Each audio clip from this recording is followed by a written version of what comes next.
Bonsoir, bienvenue et bon retour sur le grand canal. La trêve s'achève et votre émission du quotidien en société vous revient sur Canal 3 Bénin. Qu'est-ce que vous nous avez manqué, chers amis téléspectateurs?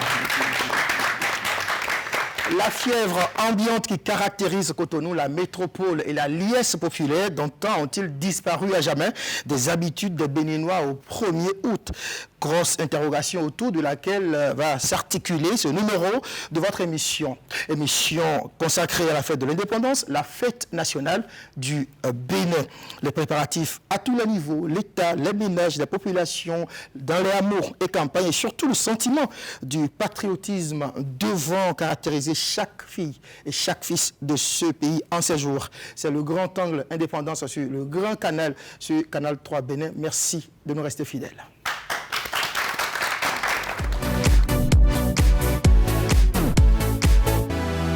Pour justement débattre, 4 invités, le professeur Léon Bani Bio-Bigou, enseignant à l'université d'Abomey-Calavi. Bonsoir professeur. Bonsoir, un habitué de jamais de cette émission, merci de toujours répondre présent à nos invitations, ça nous fait énormément plaisir. Eh bien, un doyen, Constant Agbedinoukou, un de ceux-là qui nous ont donné envie d'embrasser le métier de journaliste. Bonsoir, doyen Constant Agbedinoukou. Est-ce que vous aimez qu'on vous appelle doyen? Ça ne me gêne pas du tout. Parce que j'en connais qui n'aiment pas du tout, parce que ça, les rapproche de la tombe. Je sais que vous restez encore beaucoup d'années à vivre. C'est mon souhait en tout cas. Merci beaucoup. Je vous en prie. À côté de François Bigou, nous avons Atman Bouba, c'est un historien. Bonsoir, M. Bouba. Bonsoir, M. le journaliste. Vous êtes béninois? Je suis béninois. Bouba, c'est quelle zone, c'est quelle région du... C'est du nord de Ndali. Je suis Baréba. Ah, d'accord. Oh là. Je m'incline, hein, devant les descendants de Biondora. Le quatrième invité sur cette table, c'est M. Paco Malomampé. Il est le vice-président du TikTok Génération Vigilante. Bonsoir. Vous remplacez le président de TikTok. Merci beaucoup d'avoir accepté notre invitation. Dans cette émission, en dehors de nos discussions, de nos débats autour du sujet du jour, nous avons également prévu des moments de détente. 2 artistes, pas des moindres, sont prévus pour nous égayer un peu sur ce plateau. Vous les découvrirez d'ici un peu plus d'une demi-heure maintenant. Allons à l'essentiel. Professeur Léon Bani Bio-Bigou, vous avez vu passer des générations de Béninois. Vous avez vécu la proclamation de l'indépendance du Bénin. J'imagine que vous viviez déjà à cette époque, à en juger ne serait-ce que par les traits de votre visage, votre long parcours. Aujourd'hui, 62 ans après, quel est le sentiment qui vous anime? Mais je vous remercie et je remercie toutes et tous les spectateurs qui nous regardent par rapport à cet événement important de notre pays, 62 ans d'indépendance. Et 1960, 1er août 1960, bientôt 1er août 2022, ça fait 62 ans. Et à titre personnel, vous l'avez dit, mais quel est le regard? Déjà, je suis allé à l'école en 1961. Vous voyez, donc peut-être gamin. Mais en réalité, le destin a voulu, on sera voulu que je sois passé par où j'ai passé là pour être là aujourd'hui. Pour comprendre ce qui s'est passé durant les 62 ans, il faut un regard 15 ans avant l'accession à l'indépendance, 1945. Nous avons un historien à côté, à porter sa touche. 15 ans avant, 1941 et 45, ça marque quoi comme événement dans le monde? On était en pleine Deuxième Guerre mondiale en Europe, pas en Afrique. Tout à fait. Et les Européens qui ont colonisé l'Afrique et qui sont en guerre, chaque puissance recourait à ses colonies pour essentiellement 2 choses. Première chose, recruter des soldats pour aller combattre leurs ennemis en Europe. Puis après, fournir l'effort de guerre. Deuxième chose, les ressources pour entretenir ces troupes-là au front. Troisième chose, les impôts.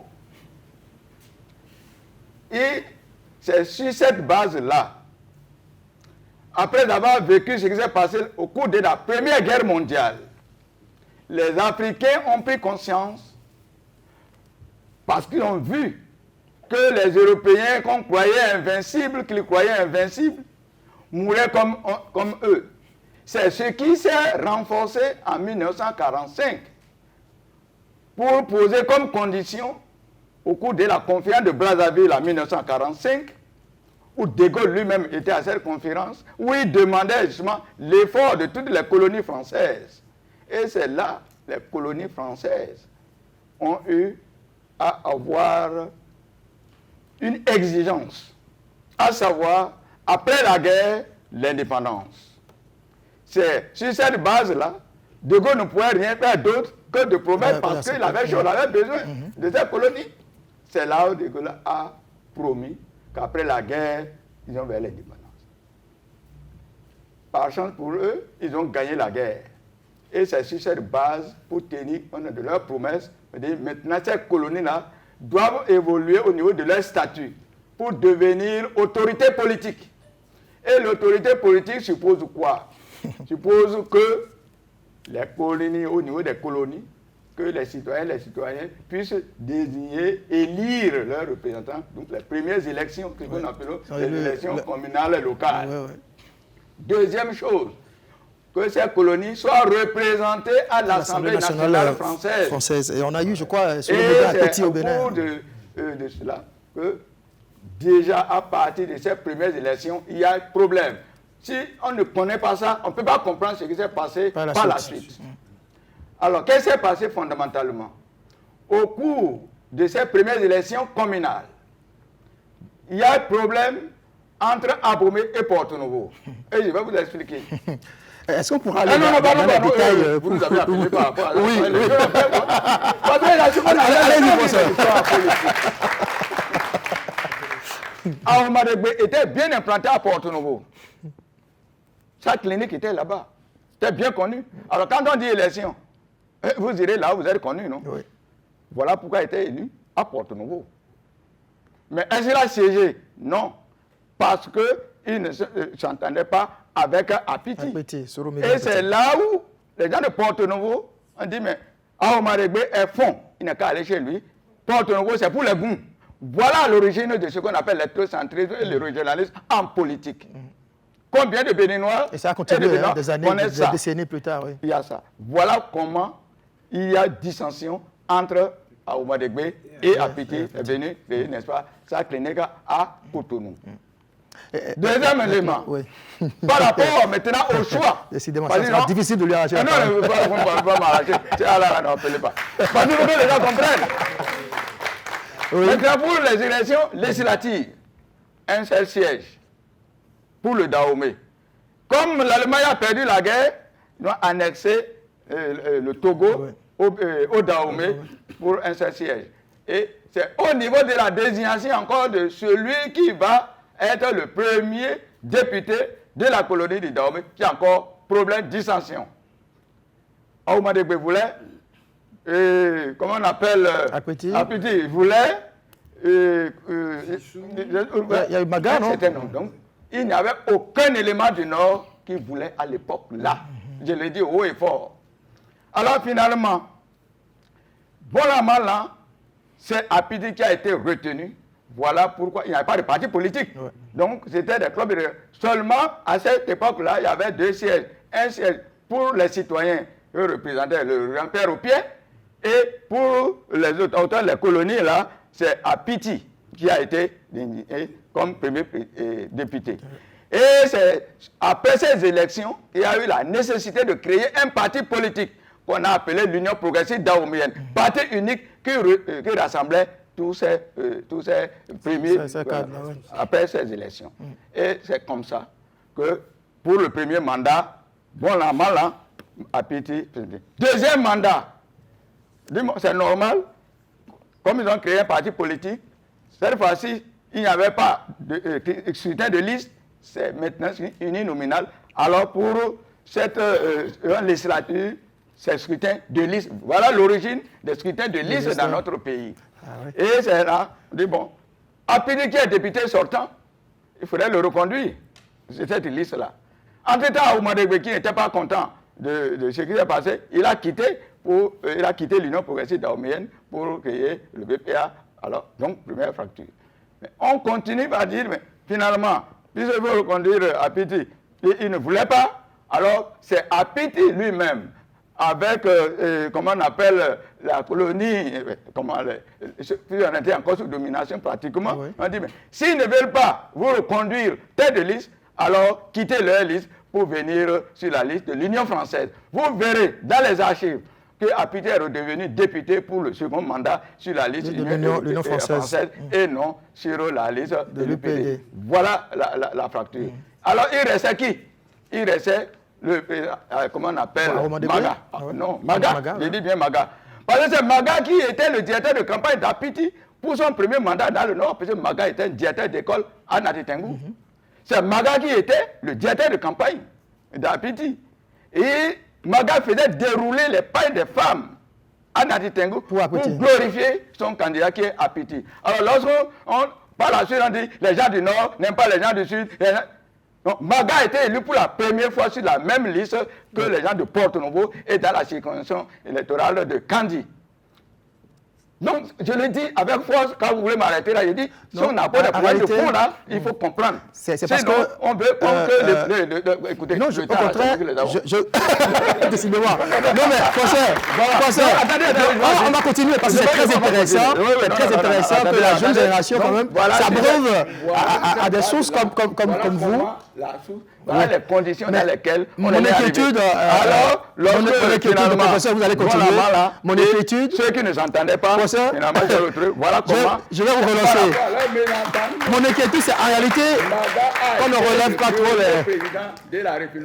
du Bénin et qui a proclamé justement l'indépendance. Logiquement, c'était pas Maga, mais c'est la mésentente entre les deux qui a donné la chance. Je reviendrai là-dessus. Oui, il n'y a pas de souci. Non, il faut l'applaudir vraiment. Ça, vraiment, j'admire d'abord le souffle et la mémoire, puis la précision des faits. C'est très important pour les jeunes d'aujourd'hui. Pour les jeunes. On ne doit pas tromper les jeunes. On ne doit pas désorienter les jeunes. Vous faites bien de leur rappeler. Voilà, de leur rappeler tout ça. C'est pas très important de notre histoire. Un peuple qui n'assume pas son histoire n'a pas d'avenir. Continuons le débat. Alors, Constant Bidinoko, le professeur Biobégou n'est pas un citoyen ordinaire. C'est une université, son parcours est plus long que mon bras droit, d'accord, mais qui est surtout a été un acteur politique de premier plan. Tout à fait. Il a été même premier vice-président de l'Assemblée nationale. Il a fait partie de cette génération de personnel politique du Bénin qui, depuis 62 ans, peu ou prou façonne les destinées de notre pays. Voyez. Vous avez été journaliste. Donc, à un carrefour où vous avez pu observer les acteurs qu'ils furent, entre autres, lui, professeur Biobégou. Aujourd'hui, après 62 ans d'indépendance, et après tout votre parcours de journaliste, quel est le sentiment qui est le vôtre pendant que nous célébrons le 62e anniversaire? Merci beaucoup. Mon premier sentiment, je voudrais d'abord souhaiter une très bonne fête à tous les Béninois, à toutes nos autorités.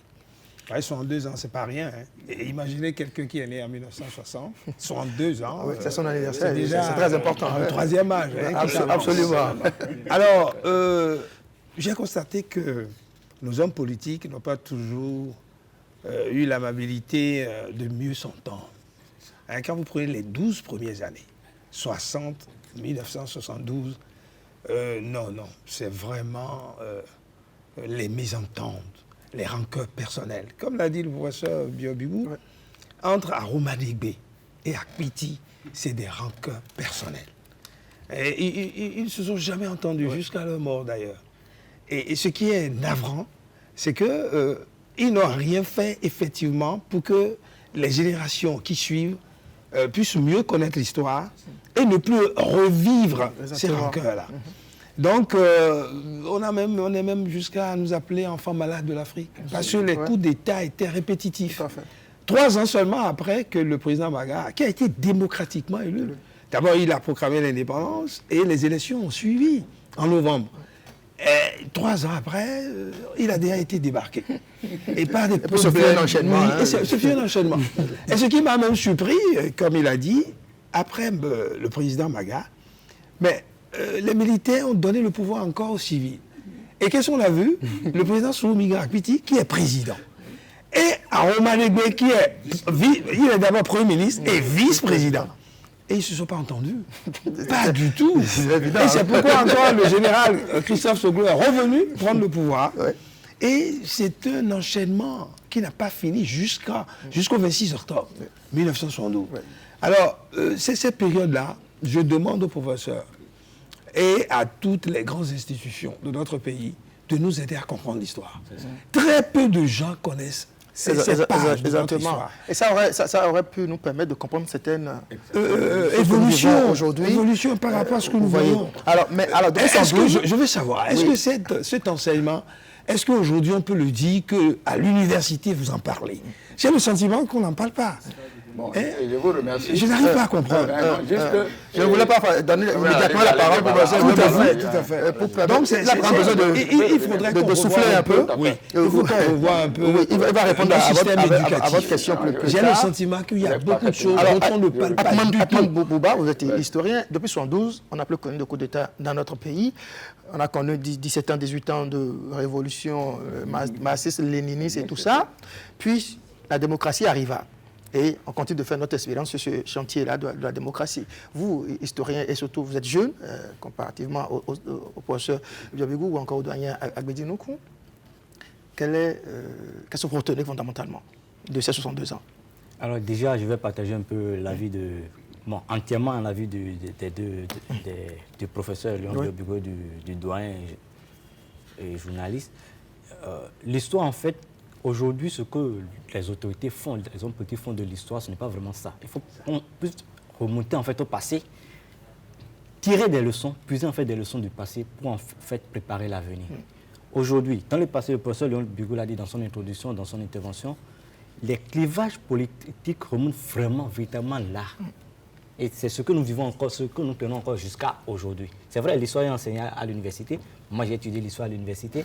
Et pas seulement, en fait, l'école qui doit nous éduquer. Il faut aussi que chaque citoyen puisse, en fait, se trouver, en fait, comment dirais-je, cette responsabilité individuelle-là d'aller lui-même puiser dans l'histoire du Bénin. Après l'intervention, après l'approbation de l'indépendance, bien avant même, à partir de 1945, on a vu comment est-ce que les clivages sont nés, comment est-ce que les hommes politiques, le Nord et le Sud, ont pris ça. Nous, après la conférence des forces vives de la nation, entre 1991 et 1996, pendant les élections, on a même vu ce qui s'est passé. Au point où même le Nord a voulu se séparer du Sud avec la crise de la Tabor. Donc, c'est pour dire, en fait, nous avons voulu avoir l'indépendance pour résoudre certains problèmes, mais nous sommes pris encore d'autres problèmes personnels liés à nous-mêmes avec, je dirais, la soif de pouvoir. Cette soif, en fait, effrénée du pouvoir que nous tenons jusqu'à aujourd'hui. Même après la conférence des forces de la nation, avant même la conférence, on a vu, en fait, que c'est les coups d'État répétés, le massif de l'ennemi est venu, en fait, mettre fin, à partir de 1970 du moins, à ces coups d'État-là. Et après, la révolution, en fait, a plongé le Bénin dans une nouvelle crise politique. Nous sommes venus à la conférence des forces de la nation pour le renouveau démocratique. Ils sont, en fait, de renaître démocratiquement. Mais juste après, à l'aube du renouveau, nous sommes encore dans une nouvelle crise politique toujours liée à ces différents clivages-là. Et même aujourd'hui, à partir de 2006, je dis oui, à partir de 2006, nous avons tous ces mêmes clivages qui continuent le Nord et le Sud qui sont toujours en querelle jusqu'à aujourd'hui. Je ne sais pas comment on est en train de parler politique sur ce plateau, alors que ce plateau, la politique est complètement proscrite sur ce plateau. Mais quand on parle de l'histoire politique de l'indépendance... Ça quand même fait référence à ces faits-là. Voilà, malheureusement, mais on va fermer la parenthèse dans quelques secondes pour aller à l'essentiel, parce qu'il y a des sujets aussi très, très importants, très intéressants, qui intéressent les Béninois, au-delà effectivement de ces faits majeurs de l'histoire qui nous permettent de mieux éclairer l'avenir et vivre le présent, c'est de savoir aujourd'hui comment nous nous sentons béninois. Est-ce que nous sommes une nation? Et c'est des sujets autour desquels j'aimerais vraiment qu'on discute. Mais avant ça, je veux demander à M. Alomakpi, voilà, Pacôme, vous avez suivi un peu les développements, le professeur Biobégou longuement et surtout éloquemment, rappelé les faits d'histoire qui ont marqué notre pays. Vous, aujourd'hui, 62 ans du Bénin, comment, je suppose, comment vous le vivez? Je le vis en tant que jeune qui n'a pas pu s'identifier par des repères. Des repères fondés sur des valeurs, c'est-à-dire des valeurs patriotisme, d'engagement du citoyen prêt à se sacrifier pour la communauté, etc. C'est le sentiment que moi j'ai vu que, on l'a dit, tout tourne autour des querelles de personnes. Voilà, qu'est-ce que je gagne? Et ce qui est triste, c'est que quand ces acteurs arrivent à se positionner, s'enrichir, ils font rien de concret avec les ressources communes. Et donc, c'est ce sentiment que nous avons. Mais je crois fondamentalement que nous sommes en train d'aller dans une sorte de virage. Enfin, nous sommes à un carrefour actuellement où il y a quelques signaux, jalons qui ont été posés. L'exemple aujourd'hui, vous voyez, au-delà des critiques que nous pouvons faire sur ce qu'on appelle les symboles de la République. Voyez-vous, le professeur l'a dit, une communauté sans histoire, donc sans culture, sans un héritage culturel, qui s'appuie, enfin, qui fonde la construction, l'édification de son avenir sur ses repères, n'arrive jamais à se construire ou à se développer. Et donc, l'un des défis que nous avons, c'est déjà de nous retourner, de faire référence à ces valeurs, à ces vertus, à ces symboles. Et nous sommes aujourd'hui modestement dans la dynamique. Voyez-vous, aujourd'hui, dans Cotonou, qui est à 1000 lieues du nord, où on a connu Bioguera, oui. On a une statue de Bioguera. Nous avons l'Amazon. Nous avons la place des Martyrs qui a repris un autre sens. Et déjà, des réflexions sont en cours pour construire, mettre en place, au niveau de cette place, un musée qui rappelle, c'est-à-dire l'importance des forces armées béninoises à ce niveau. Donc, il y aura un musée. Enfin, je ne trahis pas le secret parce que c'était là avant qu'on a repris les travaux. Oui, ça a été repris. Ce sont ces éléments qui nous montrent nos repères dans lesquels nous pouvons puiser les valeurs, les principes qui ont gouverné les actions des gens comme Bioguera, Kaba, Dalatakora, Béanzé, etc.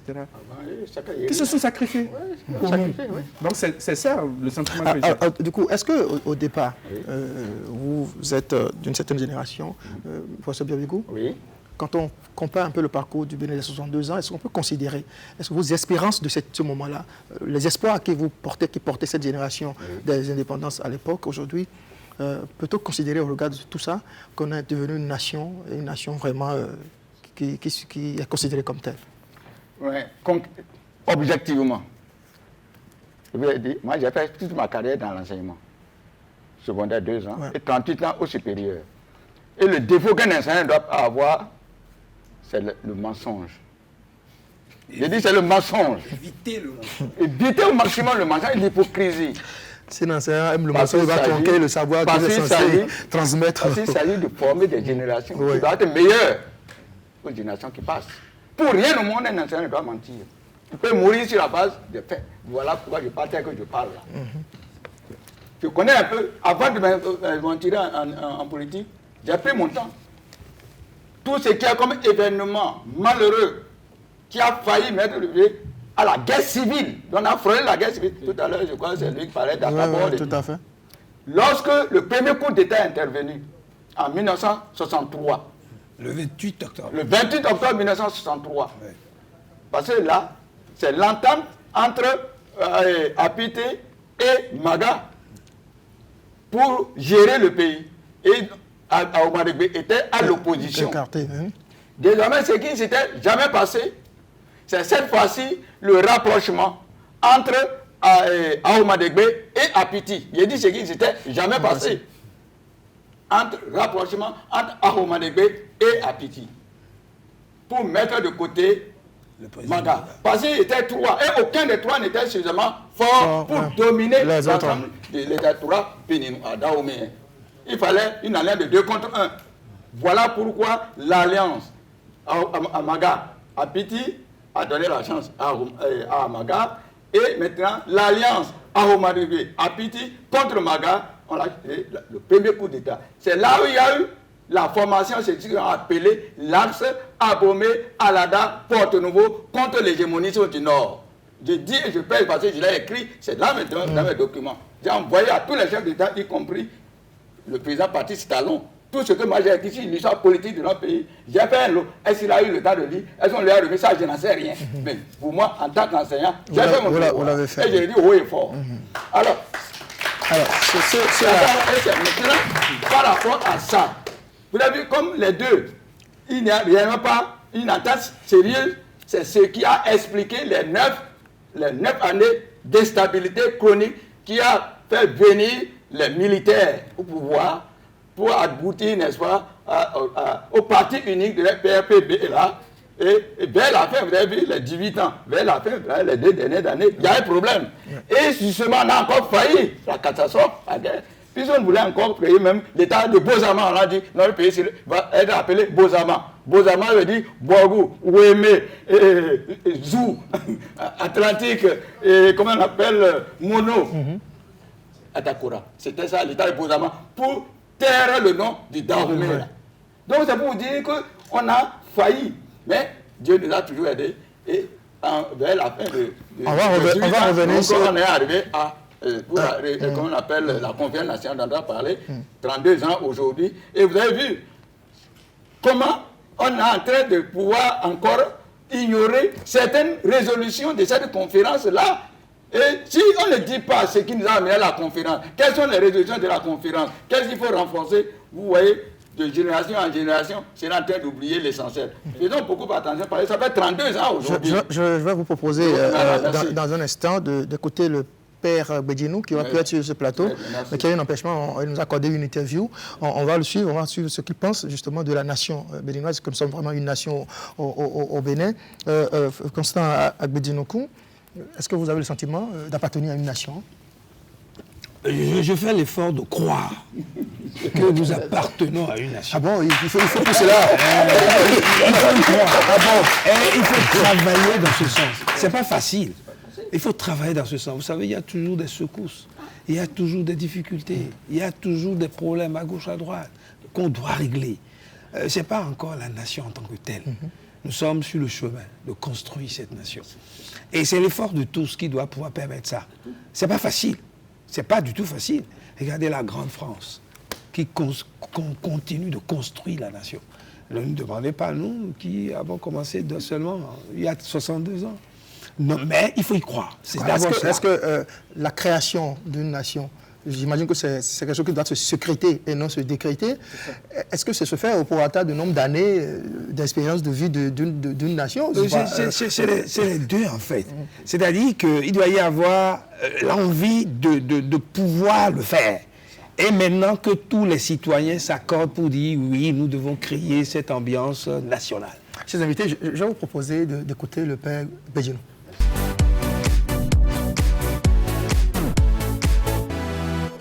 Nous sommes en marche.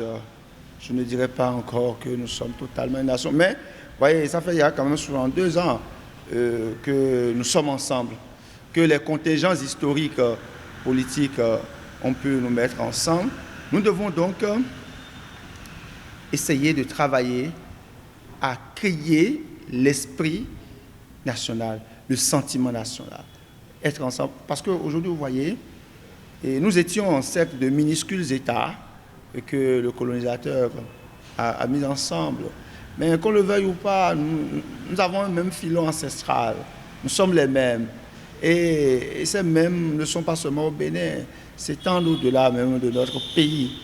Et ce qui fait que nous devons travailler. Aujourd'hui, c'est les individualités partisanes, les individualités régionalistes. Nous devons essayer de travailler ensemble, mettre en place des programmes qui nous font être ensemble pour que je me sente béninois.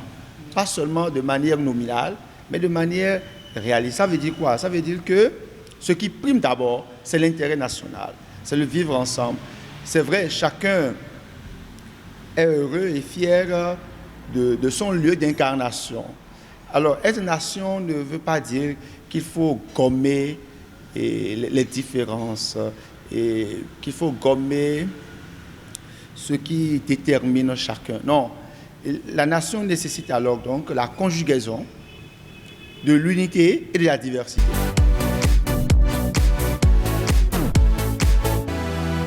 C'était le père Rodrigue Bédinou. Alors, monsieur Alomapé, pourquoi j'ai du mal à m'habituer à votre patronyme sur ce plateau? Alomapé, c'est peut-être parce que Alopé, le Bédinois, vous l'avez dit, il a aussi dit le père tout à l'heure. pourquoi les Béninois, pourquoi on a du mal à mettre ensemble nos différences et nos disparités? Pourquoi constituer donc un ensemble, une nation? Je crois humblement que c'est parce qu'à un moment donné, on n'a pas fixé les consciences sur les choses essentielles. Ouais, quand vous prenez l'histoire, où on ne fait que parler de mésententes, de petites querelles entre individus, entre ethnies, etc., on a oublié de fixer les consciences, donc notre esprit, notre culture sur le fait que, par exemple, nous avons, je dis n'importe quoi, hein, la culture vaudou, par exemple. C'est pas n'importe quoi. Voilà. Ah non, non. Que nous avons... il faut le dire avec toute la gravité qu'il faut, hein, c'est pas n'importe quoi. Que nous avons Kaba, qui au nord a su trouver les techniques, les moyens et la capacité à mobiliser toute une communauté pour aller contre un système qui maltraite une communauté. Que nous avons des Amazones, donc des femmes intégrées dans une pratique sociale très forte. Et on ne nous dit jamais ça, que nous connaissons bien le genre, la question du genre, avant que les connaissances nouvelles, modernes sont venues chez nous. Parce que quand vous allez dans les cours de Guérédep, les femmes ont un rôle à jouer. Et parfois, c'est elles-mêmes qui détiennent le pouvoir. Donc, voyez-vous, ces choses essentielles qui devaient être notre fierté, on ne nous en a pas parlé beaucoup. C'est pas dans... quand je parle de ça, je donne un exemple souvent. Vous savez qu'à un moment, avant que les colons ne viennent au nord, dans la Takura, je suis allé voir le site à Tukutuna. Les gens de cette localité savaient utiliser, savaient extraire. Ils ont la technique de métallurgie du fer. Donc, ils savaient extraire du sol, du fer, qu'on exploite maintenant pour produire des instruments du travail. Donc la roue, etc. Ouais. Mais quand on est venu, enfin, quand le système colonial est venu, on a dit que ceux qui ont cette technique sont des sorciers. Ouais. Et ils ont été exterminés. Voyez-vous. Imaginons qu'on nous dit, oh, vous savez l'importance du fer dans la civilisation humaine. Tout à fait. Parce que c'est ça, on a commencé par réellement passer l'homme est sorti de la cueillette pour rentrer dans l'industrialisation, c'est-à-dire la production, la mise en... Enfin, l'agriculture, l'élevage et tout le reste. Tout à fait. Et donc, quand on nous prive de cela, vous voyez que et qu'on nous a appris ou fait savoir que nous n'avons rien de tout ça, donc on a orienté notre conscience et donc notre estime de soi, notre identité vers des choses qui ne tiennent pas. Je reviens pour dire ceci. La définition très simple de la nation, ce que j'ai lu tout à l'heure, on a dit que c'est un groupement d'humains caractérisé par une conscience autour de l'unité et la volonté de vivre en commun. Si nous n'avons pas une confiance qui nous amène vers des valeurs, vous comprenez que nous sommes perdus et que nous n'allons pas nous concentrer sur l'essentiel. Et malheureusement, nous sommes, pendant près de 62 ans, et nous sommes en train de nous chercher, en train d'aller, de revenir. Et la démarche est en cours. Et c'est pourquoi je dis fortement que lorsqu'on commence par embellir nos villes, des symboles de nous-mêmes, où on n'a plus les rues Charles de Gaulle, etc., mais on a la rue Kaba, on a la rue du professeur Biobigou. On offre ainsi aussi des repères à la jeunesse. C'est ça, c'est de ça. Vous l'avez dit. La construction de notre État-nation passera nécessairement par la forte valeur qu'on accorde à notre culture. C'est ce que je pense. Lorsque vous allez en Occident, moi je parle particulièrement de l'expérience américaine que je connais, dans chaque rue et ruelle de chaque quartier, vous avez un symbole. Vous avez le visage ou le nom d'un citoyen qui a marqué soit le quartier, la rue, le village, le pays, pour davantage enseigner les jeunes, pour qu'ils puissent prendre exemple sur ces citoyens-là, ces repères, pendant qu'ici, on a travaillé à tuer en nous notre propre estime de soi, à bannir, à même ignorer notre propre civilisation, notre culture, notre science, notre civilisation. C'est peut-être normal. Il paraît que nous sommes le berceau de l'humanité. Pour pouvoir justement asseoir leur hégémonie, il faut bien qu'ils nous tuent et tuent en nous vraiment toutes ces considérations-là. Mais pourquoi, 62 ans après, M. Bouba, nous n'avons toujours pas cette conscience de l'unité, ainsi que le stipule la définition qu'a lu tout à l'heure M. Alamankwe? Alors, je dis d'abord que les motivations sont toujours très profondes. Parce que là, quand on remonte toujours à l'histoire, C'est déjà ça, en fait. La politique est le socle, en fait, qui crée beaucoup plus les clivages. Je ne sais pas pour faire encore pour passer pour la mauvaise langue, mais on ne sait pas si, pour les prochaines élections encore, on va encore se liguer entre le Nord et le Sud. Ça revient toujours à chaque élection. Et on apprend les leçons, mais on ne les retient pas. On vit les mêmes choses, mais on ne retient jamais les leçons. Depuis 1945 jusqu'à aujourd'hui, les mêmes erreurs se répètent. Et donc, pour la jeune génération, en fait, les aînés qui sont devant nous font les mêmes erreurs et nous les lèguent en fait en héritage. Et donc, du coup, nous aussi, derrière, pour ceux qui n'ont pas en fait cette capacité à prendre conscience rapidement des erreurs et des problèmes, font aussi les mêmes erreurs en les léguant aux générations prochaines. Et donc, du coup, c'est une question en fait de plus de responsabilité individuelle d'abord qui doit se poser.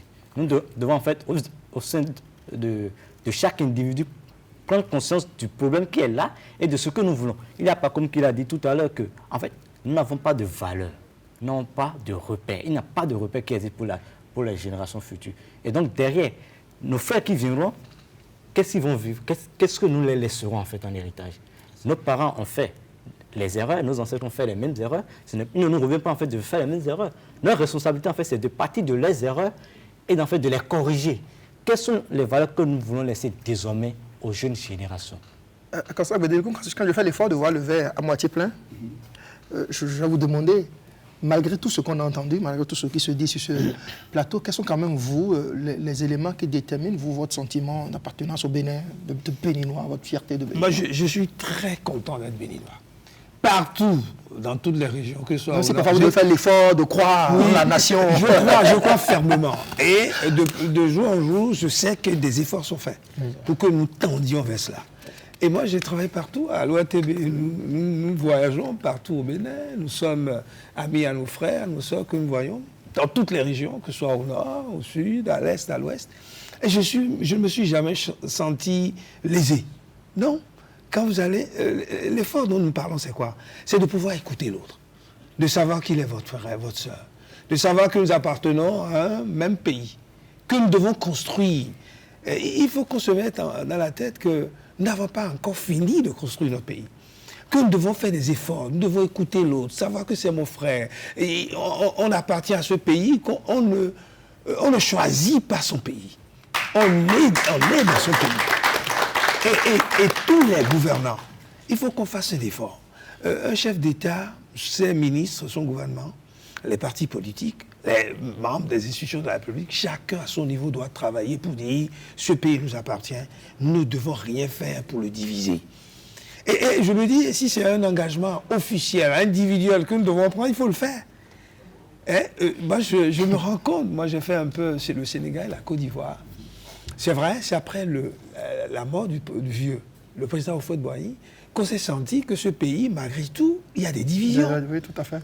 Alors qu'au temps du président Houphouët, on croyait que, bon, toutes ces divisions-là, on les a faites. Beaucoup de voisins enviaient justement la Côte d'Ivoire. Ça veut dire et après, lui, ce fut le début. tous les jours, c'est pas fini, là. On doit continuer à travailler. On ne doit pas dire, on a fait déjà un effort, c'est bien, bon, c'est pas grave. Non. J'ai échangé avec un collègue qui dit, de plus en plus, les routes qui sont dans les régions septentrionales de notre pays sont en train d'être dégradées, sérieusement. Et pourtant, des efforts ont été faits. Chaque jour, j'entends que sur tel tronçon, on a négocié et que telle institution nous a donné des millions pour pouvoir le faire. Ça veut dire quoi? Que chaque jour, nous devons nous dire que rien n'a encore été fait. Parce qu'il reste beaucoup à faire. Et les efforts, tous les gouvernants ont fait quelque chose. Quand on dit parfois, oh non, ce gouvernement n'a rien fait. Ah non, certains nous disions cela, le président Kédékou est resté au pouvoir, paix à son âme, là où il est, 17 ans durant.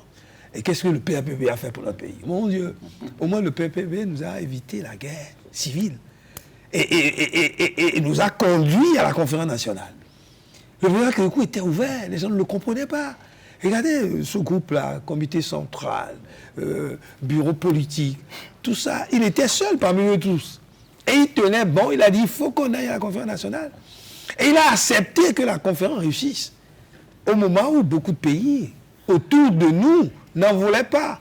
Et ont tout fait, c'était chef d'État, pour réduire à néant ces travaux-là. Ici, chez nous, nous sommes allés loin. Et nous avons dit, comme vous l'avez dit, professeur, ceux qui banalisent les travaux de la conférence nationale, les recommandations, ils n'ont rien compris. Je salue le Seigneur Tout-Puissant, le Dieu miséricordieux, de nous avoir épargnés.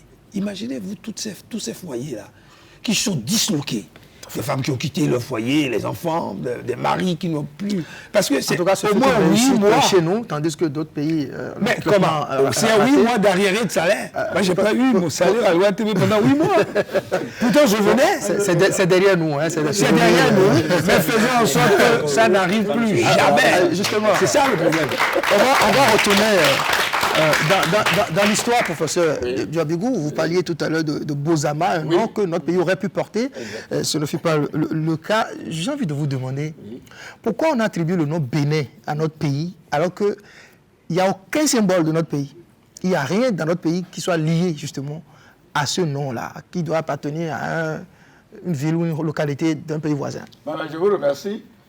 Et vous voyez la côte, notre côte là, qu'on a appelée la côte des esclaves, du Nigeria jusqu'au Togo, c'est la côte du Bénin. Comment on appelait l'université du Togo? L'université du Bénin. L'université du Bénin. C'est parce qu'on a été très rapide qu'on a pris le nom Bénin. Sinon, le Togo se préparait à changer le nom Togo en Bénin. Ah, d'accord. C'est une vieille civilisation. C'est une vieille civilisation qui concerne l'ensemble des communautés depuis le Nigeria jusqu'au niveau du Togo et au-delà.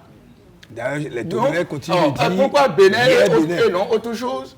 C'est parce que ce que nous sommes en train de dénoncer ici, lorsque les gens sont à un niveau de responsabilité politique, ils pensent qu'eux, ils sont au centre du monde, qu'ils vont pouvoir faire tout ce qu'ils veulent. D'où le nom Dahomey, là. Le nom Dahomey. Oui. Mais c'est par rapport à un royaume puissant. Tout à fait. Qu'on le veuille ou pas, par rapport à un royaume puissant. Je voudrais, professeur, je ne vais pas vous interrompre. Non, vous allez voilà, continuer. voilà. J'ai envie de confronter, exactement. de croiser votre regard sur la réponse avec celui du père Bédinou. On a interrogé sur le même sujet. Vous allez reprendre la parole juste après lui, si Augustin est en accord avec moi. On va écouter le prêtre.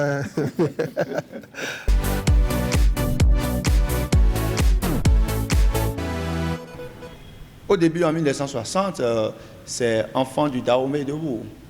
Donc ce territoire s'appelait Dahomey. Mais ce mot Dahomey évoque le nom d'un ancien royaume, l'un des plus grands certainement, et de tous les royaumes qui abritent actuellement ce territoire. Et vous savez, dans l'histoire des royaumes, dans l'histoire de la croissance, il y a tout de l'expansion, il y a eu quelques rivalités, ce qui a laissé des ressentiments. Alors, je crois qu'en 1975, lors de la Révolution, que le nom a été changé de Dahomey pour venir à Bénin. Donc, la dynamique, je ne sais pas si on a réussi, la dynamique était de donner le sentiment national à tout le monde.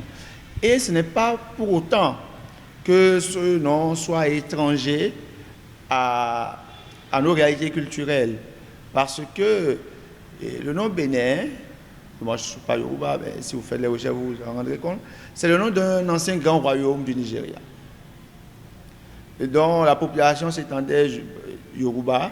Donc c'est un nom Yoruba qui a été, c'est-à-dire, ce nom a été traduit par Bénin. Voyez, donc c'est toujours dans d'autres terroirs, c'est toujours dans d'autres girons.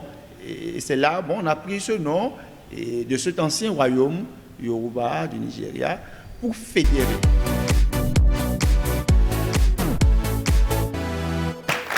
Le père Bédinou, il ne s'est pas trop éloigné. Je crois qu'il était plus ou moins sur le même axe que vous. Mais lui, il parle d'un royaume du Nigeria, mais vous parlez plutôt de la côte. Parce que les colons arrivent, nous existions.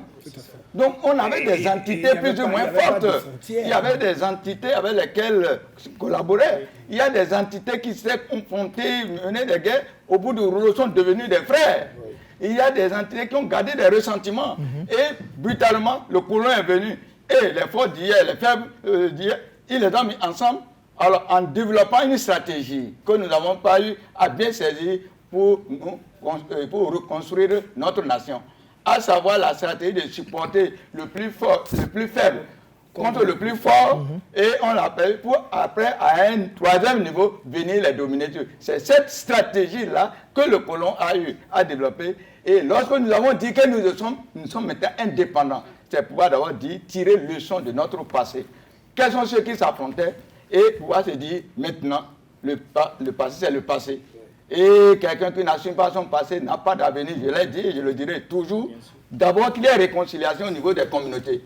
Parce que quand il n'y a pas eu ça, lorsque un responsable sort d'une communauté donnée, par rapport à la communauté avec laquelle il s'était confronté, alors le comportement c'est quoi? Ça veut dire maintenant c'est nous qui décidons. Surtout que, je dis bien surtout que les premiers cadres ne sont pas toujours issus des fils ou des filles de nos royaumes. Certains souvent ce qu'on considérait comme les enfants, les domestiques et tout, qui sont devenus les premiers cadres. Et ça, c'est les collaborateurs des anciens alors du coup, ceux-là qui étaient hier comme dominés se sentent aujourd'hui. Et vous voyez que le comportement. Donc voilà ce qu'on a manqué au niveau de l'Afrique en général et au niveau du Bénin en particulier. Commentaires, nos dissensions, mais pour pouvoir le faire, il faudrait connaître. Monsieur Bouba, vous voulez réagir? Oui, je voudrais réagir un peu sur l'intervention du père aussi du professeur Léon. Et en fait, le nom Dahomey n'est pas apparu vraiment au lendemain de l'indépendance. C'était bien avant, dès le début de la colonisation, avec le traité du 22 juin 1894, qui donnait en fait le nom de colonie Dahomey et dépendance au territoire de l'actuel Bénin. Et donc, c'est de là en fait que ça a commencé avec le nom du Dahomey, qui n'est que... C'est le colon qui a attribué ce nom. Exactement, qui n'est que la déformation linguistique en fait du Dahomey. Et donc, ce royaume, comme l'a dit le professeur, on sait qu'on connaît en fait la volonté manifeste expansionniste des différents rois de cette royaume-là, qui en fait voulaient vraiment étendre leur territoire. Et donc, du coup, ça crée en fait des conflits déjà avec les royaumes et les autres territoires frontaliers. Et donc, du coup... Le pays Marie... exactement, même le fond, le pays... Et donc, voilà un peu comment est-ce que le truc est parti. Une fois que on a commencé avec les luttes pour les indépendances à partir de 1945, et donc le nom est resté en fait, mais on a abandonné l'appellation dépendance pour le Dahomey. Et nous avons cédé à l'indépendance le 1er août 1960, le nom est resté, et avec l'avènement du PRPB, pour en fait créer la synergie, en fait, créer la volonté de la nation, d'aller vers la nation, en fait, il fallait quand même trouver les alternatives pour que tout le monde puisse se sentir vraiment concerné. Quand on prend le Dahomey, ceux du Nord par exemple, et les autres, exactement, qui heurtaient la susceptibilité. Exactement, et comme l'a dit le professeur, c'est ça qui crée en fait des conflits. Et donc pour que tout le monde puisse se sentir concerné, le PRPB a préféré en fait aller abandonner le nom Dahomey pour le Bénin. À Bozama. Exactement, et le Bénin en fait, ça vient du Benin City, qui a donné son nom à la baie qui va jusqu'à, qui quitte en fait le Nigeria jusqu'à Accra en passant par le Bénin et le Togo. Donc c'est en fait de là qu'est venu le nom du Bénin. C'est vrai que c'était plus malin, la République populaire du Bénin, c'était la République populaire du Bénin, mais à partir de la conférence des forces de la nation, nous sommes partis pour la République démocratique du Bénin, en fait la République du Bénin. Avant de parler donc de la célébration du 1er août, le 62e anniversaire de notre pays et éventuellement donner la parole aux citoyens béninois, je voudrais vous inviter à accorder votre attention à nos amis de Jésus Comedy Club qui vont nous offrir leur représentation théâtrale du sujet du jour. Voici Polycarpe et Abel dans Cercocas.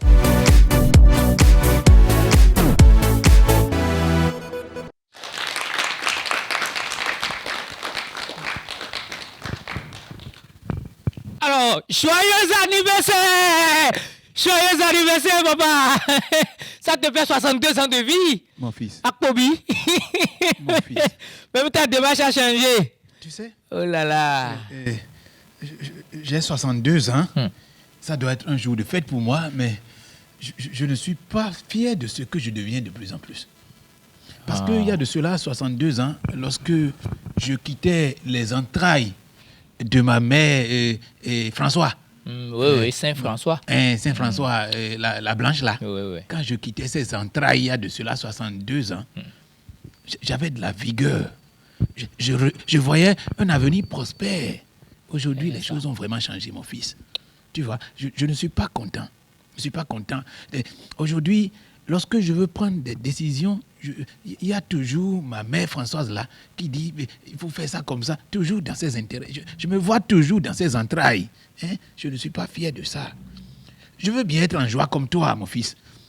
Mais quelque chose me retient parce qu'aujourd'hui, mes enfants ne se comprennent pas entre eux. Tu vois, mes enfants ne se comprennent pas entre eux. Hein? Tu sais, c'est un problème majeur. Bon, si vous avez un coup de couleur, parce que, tu sais, c'est triste.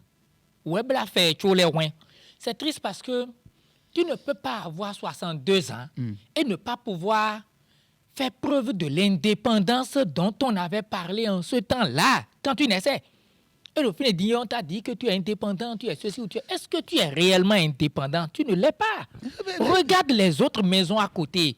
Regarde chez les autres, là, nos amis, Miatola, Van Miakbo, et Miatola, Van Miakbo, là. Et voilà, regarde chez eux. Regarde derrière ici. Eux, ils ont leur monnaie, leur propre monnaie. Et à Dionedo, Babale, ils ont l'argent. Quelque part, là où les gens mettent les foulards sur la tête, là, eux, ils n'ont même pas de ressources minières. Ils n'ont rien. Ils n'ont pas de voir, ils n'ont pas de voir. Ils n'ont pas de nous, mais oui. Parce que nous, la main, mais les lettres, ils n'ont pas de bois, ils n'ont pas de mais tu serais mort et parti. C'est pour ça que je te dis que tu n'es pas indépendant. Non, attends. Quand tu dis que je ne suis pas indépendant, il y a de bémols. Mais l'autre fois, je me suis rebellé et les 26 statues qu'on m'a volées là, quand je dormais là, qu'on m'a volées, je les ai arrachées de force. C'est une forme d'indépendance. Non, tu ne les as pas arrachées de force. Écoute, c'est parce que ton père et ta mère là, ils ont voulu te restituer ça avant ta mort. Mais moi, à nos forces de bosser, nous sommes tous là, on a vu ce que tu fais. Et maintenant, nous voyons, à Gossi, je veux tout un mais fille, il est toi, cette maison est la seule maison où nous ne sommes pas étrangers. Et si la maison a continué pas à être là, on a continué pas à être là où nous sommes aujourd'hui, c'est ta faute. Parce que via nos délais, il y a nous a dit vidéo bon supérieur et non il grand pas mais toi les gomons pour voir le bon wazan attends yo vous n'azim mais oui de mais oui dans les zim mais oui de doigt Hubert, Émile, Nicéphore, tous mes enfants là ils ne m'aiment pas c'est ça et jusqu'à Mathieu il y a des gens nous ya tu veux dire que Athanas ne m'aime attends même mon enfant Boni là ne m'aime pas moi le grand problème ce n'est pas les enfants c'est toi-même c'est toi qui les as mal éduqués en fait. À mon coup, parce que à nos bodos vilets, tu es là, tu les chouchoutes, tu les chéris. Tu sais, dans les autres maisons, tout va mieux, hein. Quand quelque chose ne va pas là, et puis ça reprend à nouveau. C'est pas que tu laisses les enfants, chacun fait ce qu'il veut. Sinon, en réalité, on n'en serait plus là. Tu me reproches quoi? Écoute, tu me reproches quoi, par exemple? La première des choses qu'on a mal faites dans cette maison, c'est qu'on a continué par être dépendant de ceux qui nous ont laissé l'indépendance. Tu vois un peu? Même maintenant, où tes jambes des boutillons, tu demandes toujours la permission à tes grands-parents. À ma maman. À tes grands-parents. Pas de mon retour dans vos doigts, même la monnaie, à quoi non, ce sont eux qui coupent ça là-bas pendant que nous on court ici pour aller prier à l'église pour avoir l'argent. Toi-même, tu vois qu'il y a un bémol là, non? Les gens de ta grande maison, eux, là-bas, ils coupent l'argent. Ils vont nous 5 heures par leur peau. Mais des micros, tu vois que nous sommes bêtes. D'accord. Allez, joyeux anniversaire, mon père! Polycarpe et Abel de Jésus Comedy Club. Merci beaucoup. Merci. Alors, on va finir nos discussions. Le Bénin fait ses grandes toilettes. On voit que la fête aura lieu sur la marina qui va être inaugurée pour l'occasion. Le chef de l'État procédera également à l'inauguration le 30 juillet des monuments érigés à Cotonou, la statue de l'Amazone, Bioguera, les jardins de Mathieu, qui abritent en son sein désormais la place des dévoués. Il semble que désormais, on ne va plus faire les dépôts de gèbes au monument aux morts. Oui. À ce qu'il paraît, tous ceux qui sont morts n'ont pas servi le pays. Il semble qu'il y avait quelques traites dedans. Donc désormais, on va plutôt célébrer les dévoués de la République Donc, c'est au niveau des Journées de Mathieu que le chef de l'État consacrera, n'est-ce pas, à cette tradition qui marque souvent la fête nationale. Constant Agbedenoukou, comment vous vivez ces préparatifs? Notre ville, notre chère capitale, Cotonou, devient plus jolie. C'est vrai. Au départ, la place des Dévoués, moi j'ai pensé qu'on allait transformer ça en musée. C'est ce que je croyais. Bon, c'est pas grave. Moi, c'est des fleurs qui ont poussé là-bas. C'est très joli, c'est très joli. On peut toujours penser aussi à un musée Mathieu Kérékou. C'est pas grave. L'Amazone, quand on parle de l'Amazone, il ne faut pas se leurrer. C'est d'abord les Amazones du Dahomey. Ici, ce n'est pas le mythe grec. Non, pas du tout. C'est une réalité. Tassi Rangbe, la toute première, a créé ce peloton des Amazones. Et c'est surtout le roi Guizot qui a donné cela, plus de forme. En fer de lance, de l'armée du Dahomey, de braves femmes, des combattantes qui sont prêtes à mourir pour le roi et pour la nation. Bioguera, moi je suis allé, j'ai pris par là pour voir un peu.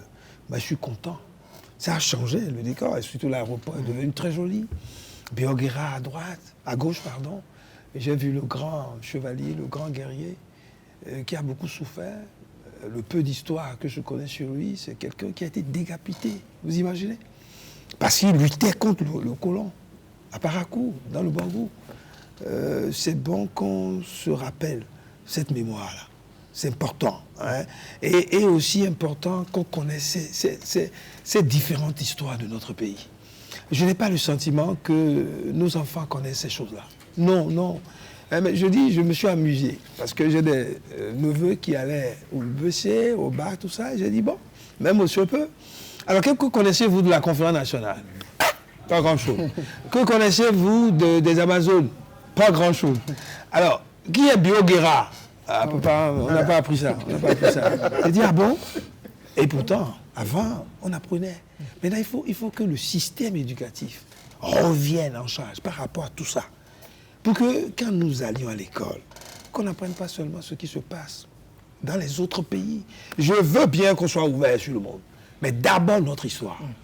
Et après, on s'ouvre. J'ai prévu, fort heureusement, nous avons le professeur Biobegou sur ce plateau oui. Qui est venu avec des archives de Bioguera. Je connais bien le professeur, il adore les archives. J'ai prévu, voilà, professeur Bioguera. D'abord, dites-nous, ma première question, oui. Bioguera était-il un roi ou un chef de guerre? Parce qu'il y a beaucoup de choses qui se disent. Ouais, alors, qui était-il? Non, Bioguera n'était pas un roi. Hein. Bioguera était un prince de seconde zone. Quand on parle de prince de seconde zone en milieu bâtonnon, c'est lorsque votre père n'a pas directement régné. Donc c'est son grand-père qui a eu à régner. Et ici, vous voyez, j'ai sorti un document sur Bioguera qui date du mois d'août 1992. Et pour sortir ce document, au bas mot, la première fois que j'ai pas écrit quelque chose sur Bioguera, ça date de ma classe de 4e, en 1969, ça fait environ 52 ans aujourd'hui. Mon père n'avait pas encore rencontré ma mère. Ouais. Et mon premier article, je ne savais même pas que un jour à l'université, ça date de 1975. Et à l'époque, pour notre flash, c'était histoire et géographie. La faculté. La faculté. Il y avait 12 matières, dont 6 en histoire et 6 en géographie.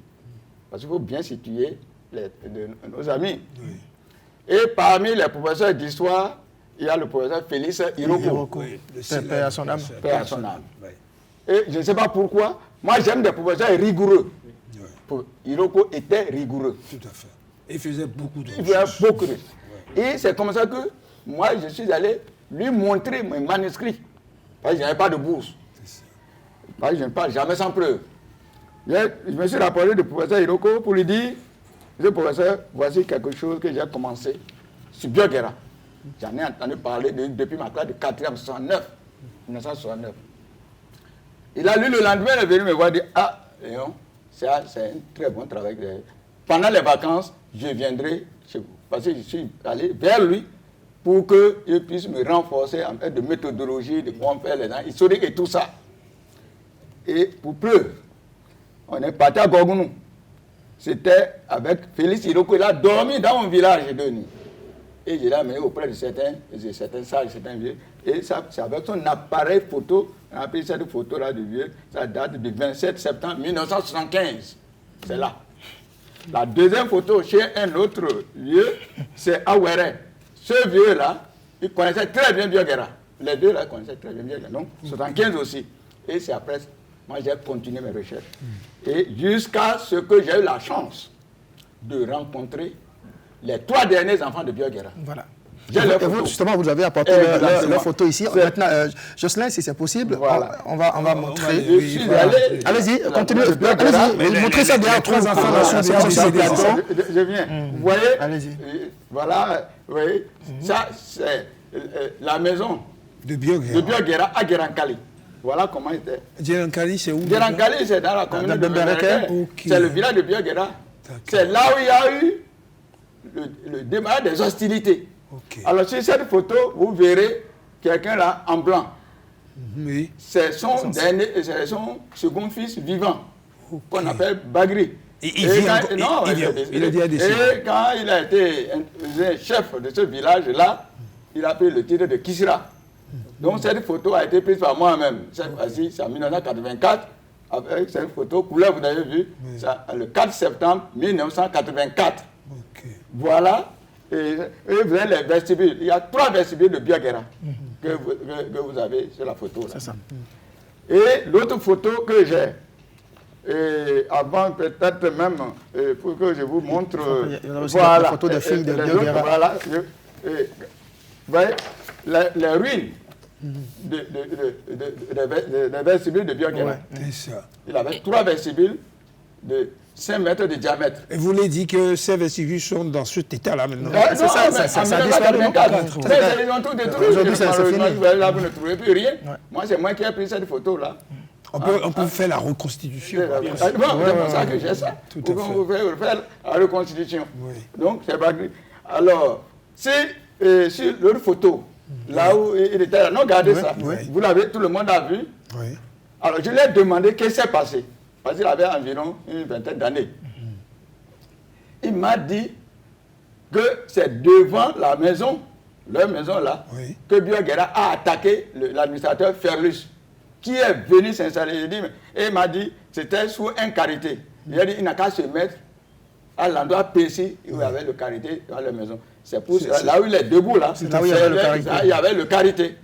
Et c'est là où le commandant est arrivé avec sa troupe pour dire à Bioguera de venir, parce que Bioguera dit, il ne veut pas le voir. C'est ça. Il ne veut pas le voir.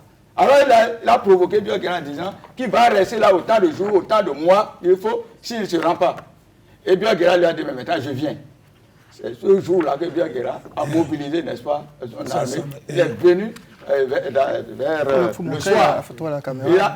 Il a dribblé, n'est-ce pas, comment on appelle, la lance de Bioguera. Dans le Toucan, je viendrai là. Je vous parlerai, n'est-ce pas, de quelques éléments. Le nombre, déjà, Bioguera a tué 12 des tirailleurs sénégalais. Il y a 7 blessés. Et les cantines, les cantines de Bioguera, ils ont tout rassemblé là. Ils m'ont tout montré. Et le lendemain, Bioguera a fait retour, il dit qu'il ne veut absolument rien de ces blancs. De son côté, il a eu 5 morts, quelques blessés. Et ça, c'est la première étape. Comment il est mort? Je sais que vous avez des anecdotes sur sa mort. Pour que les gens comprennent bien, on va aller très vite. La deuxième étape, cette fois-ci, le Ferlus voulait prendre Bioguera par ruse pour pouvoir l'envoyer à d'autres endroits. Donc, ils ont fait une d'embuscade à 25 km de Bembereke. C'est la deuxième étape, n'est-ce pas, de la guerre. Elle est arrivée, alors, il n'y a pas eu de vainqueur ni de vaincu. Les Blancs sont retournés à Bembereke, chez lui.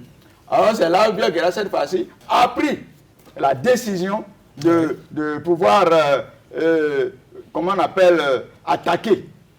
Il a fait le blocus de Bembereke. Je vais vous montrer tout à l'heure quelques éléments précis par rapport à ça. Nous, en voyant ça, voilà, par exemple, la dernière fille de Bioguera, la dernière fille de Bioguera qu'on appelle Pignokora. C'est moi qui ai pris la photo. Le 4 septembre. Il a eu combien d'enfants au total? 10. 10 enfants. Voilà. Et c'est parmi les 3 derniers que j'ai eu la photo. Voilà la plus âgée. va vous aider. Tenez ça là. Voilà la plus âgée. Celle qui est debout. Celle qui est debout là, Banyero. C'est la fille de Pierre Guéra, 90 ans à l'époque. Elle est debout et assise devant sa case. Vous voyez sa taille. Pierre Guéra est lancé. Voilà les 3 photos, les photos de ces 3 derniers enfants que j'ai eus. Lorsque j'en arriverai là, vous avez vu la tunique que Pierre Guéra portait le jour de sa mort. Et cette tunique-là, pour les manches, ça fait 1 mètre de diamètre. C'est la tunique de Pierre Guéra, ça, que j'ai eu à prendre, et les photos à prendre. Tenez ça. Et ici, vous verrez, ils m'ont remis les étriers que Pierre Guéra portait. Les étriers. Ça veut dire que tous ces... tout c'est encore là, maintenant. En tout cas, en 1984, là, c'est là, c'est moi qui ai pris ça, j'ai demandé de prendre photo pour ces étriers. Et je vous ai expliqué tout à l'heure comment on appelle, pourquoi on a eu tout ça. Et enfin, quand on l'a tué, voici sa tombe. Ça, c'est la tombe de Pierre Guéra. Voilà la tombe de Pierre Guéra. Ah bah voilà, c'est là où ils ont construit le mausolée là. La tombe de Pierre Guéra était dans cet état-là le 4 septembre 1984. Ça fait 2,70 m de long, parce que c'est un homme élancé, et 1,65 m de large pour sa tombe. C'est là où le mausolée a été construit. Dans les années 2006 ou 2007, on a réalisé un reportage à Canal 3 sur cette tombe avec Abib. Alors, vous voyez, et une portion dessus que c'est la dépouille mortelle qui est là. Non, c'est clair, c'est bien. Oui, c'est très clair. C'est sans sa tête, bien entendu. Parce qu'il a été décapité. Vous me permettrez, je ne sais pas pour lire, mais pour que les gens ne disent qu'on raconte n'importe quoi, voilà un premier document d'archives qui est gouvernement, non, c'est le titre pour que vous voyez, ça date de Parakou le 6 mars 1917.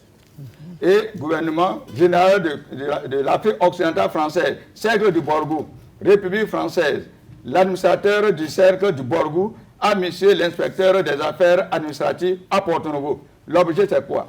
Réponse à une demande de renseignement sur les véritables origines des incidents de Bekou. Village, pourquoi Pierre Guéra s'est révolté là. Et avec une pièce, il y a 9 procès-verbaux d'interrogatoire et une pièce jointe. Vous avez tout ça là dans le document. Mais alors, par rapport à ça, c'est à la page 47, à la page 52 de mon document, et c'est signé Autier, pour copie conforme le chef du bureau des affaires politiques. Alors, à ce niveau-là, voilà les vraies raisons de la révolte de Pierre Guéra. Il ressort donc clairement que ce sont le recrutement, les travaux forcés, les corvées et l'impôt qui constituent les causes fondamentales de la résistance en pays Bariba, comme d'ailleurs partout où les murs des peuples sont reportés. Voilà par exemple les éléments essentiels de ce télégramme-là. L'autre document d'archives, c'est un télégramme numéro 69T, télégramme officiel, Parakou, le 6 novembre 1916, gouverneur Porto-Novo. Et dans ce télégramme, juste un petit essai pour savoir. Parce qu'on a dit Pierre Guéra a fait le blocus de Bembereke pendant une semaine. Et au cours de ce blocus-là, voilà le télégramme, juste un mot quelque part là. Et ils ont dit, à 12 h, on va à l'eau et on brûle 300 cartouches pour en rapporter un peu seulement. Point. Prisonnier Larry Zodinou, atteint d'une flèche à la cuisse, mais quelques instants après. Point. Nous creusons un puits côté nord, vers Case, combien et tout ça. Et ce télégramme, voilà un extrait, et c'est signé le filiate pour copie conforme. En tout cas, il a fait suffisamment mal. Non, attendez. Et non, pardon, oui, je vous comprends parfaitement. L'autre document que j'ai, la guerre est devenue générale en pays Bariba. Et il y a le texte ici d'une réquisition numéro 18, et au nom du peuple français, et on l'a compté, et c'est signé à Bembereke le 21 novembre 1916, noté signé Nouflar. Voilà. Et le dernier document d'archives que j'ai, c'est un télégramme qui date à Bembereke le 18 décembre 1916. C'est ce télégramme qui annonçait la mort de Pierre Guéra. Et voilà. Et vous avez vu la tombe. Et Maintenant, quand on dit il y a toujours les non-dits dans l'histoire politique, Tout à fait. ce ne sont pas les Blancs qui l'ont tué. Qui l'a tué? Biogera, Oui, puis c'est le 4e front. tout à fait. Premier, c'est lui, et Alvarado, et Abembereke, 4e front, là où il est. On enterre toujours le guerrier là où il meurt. Alors, quand Biogera, il a décidé qu'il n'a plus nulle part, mais qu'il ne se rendra jamais aux Français. Donc c'est là, si on a tout ce qui portait là comme élément, c'est pour répondre à votre question. Tout à fait. C'est lui-même qui a enlevé tout ce qu'il considérait comme sacré, comme important, qui ne voudrait pas que ça tombe entre les mains des Blancs. Français. Et c'est lui-même qui s'est dépouillé de tout ça pour remettre à Soroko, comme on dit, avec son cheval. La queue de son cheval, Soroko commandait à garder le cheval de Biogera pendant 3 ans avant que le cheval ne meure. Donc, quand il est parti, c'est lui-même qui a donné un coup de flèche empoisonné. Et l'arbre sur lequel il était debout, et c'est là où il est tombé. Et les Blancs sont venus le voir, mort. Ils ont coupé sa tête. Et c'est cette tête-là qu'ils ont eu à mettre au bout de leur baïonnette pour aller défiler dans la communauté, au niveau de la ville de Bembereke pour créer la peur, pour que personne ne fasse encore comme lui. qui attend tous ceux qui veulent, n'est-ce pas, encore s'affronter aux Blancs. Voilà quelques éléments. Professeur, vous lui dites là que c'est lui-même qui s'est donné la mort. Il n'a pas été tué. Il ne veut pas qu'on le prenne vivant. Non, point du tout. Point du tout. Et sinon, c'était eux-mêmes. Ils allaient prendre tout ça là. Oui, tout ça. Comme exemple. Comme preuve. Professeur Biabego, c'est très riche. Merci beaucoup. Maintenant, voilà. Merci. Mais professeur, c'est pas fini. Malheureusement, on n'a plus le temps. Oui. Il faudrait qu'on reconstitue toute Tout cette à fait. affaire et qu'on crée un musée. Exactement. Hein, De vous savez, Biogera. il a maintenant des petits-fils. bien Il faut que ceux-là aillent à l'école. J'ai entendu Kissira, immédiatement j'ai pensé à votre ancien confrère, c'est pas collègue et confrère. Il me semble que c'est une autre fonction de qualité. Voilà, d'accord.